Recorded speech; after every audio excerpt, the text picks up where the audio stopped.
మనం ఎన్నో ప్రేమ కథలు విన్నాం, కానీ ఈ కథ మాత్రం కాస్త భిన్నం.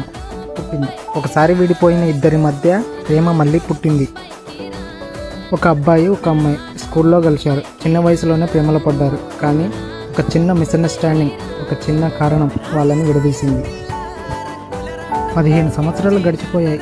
ఇద్దరూ ఒక మాట కూడా మాట్లాడుకోలేదు. కానీ ఫెయిత్ అంటే అదే కదా. ఇన్స్టాగ్రామ్లో ఒక మెసేజ్ మళ్ళీ ఆ పాత బంధాన్ని కలిపింది. మాటలు మొదలయ్యాయి, మెసేజ్ల్లో నవ్వులు, కాల్స్లో ఆనందం. మళ్ళీ ఆ చిన్న చిన్న చినుకులు పడటం మొదలయ్యింది. చివరికి ప్రేమ రెండోసారి పుట్టింది. కానీ ఈసారి కథలో ఒక ట్విస్ట్ ఉంది. అబ్బాయి అన్నాడు, మనం ఫిజికల్గా కూడా కలుద్దామని. అమ్మాయి ప్రశాంతంగానే చెప్పింది, సరే టైం వచ్చినప్పుడు చూద్దామని. కానీ ఆ మాట తర్వాత అబ్బాయి మారిపోయాడు. రోజు వీడియో కాల్స్, డిమాండ్స్, ప్రెజర్స్ పెంచడం మొదలెట్టాడు. ఇది చూసిన అమ్మాయి మనసులో అనుకుంది, ఇది నిజమైన ప్రేమ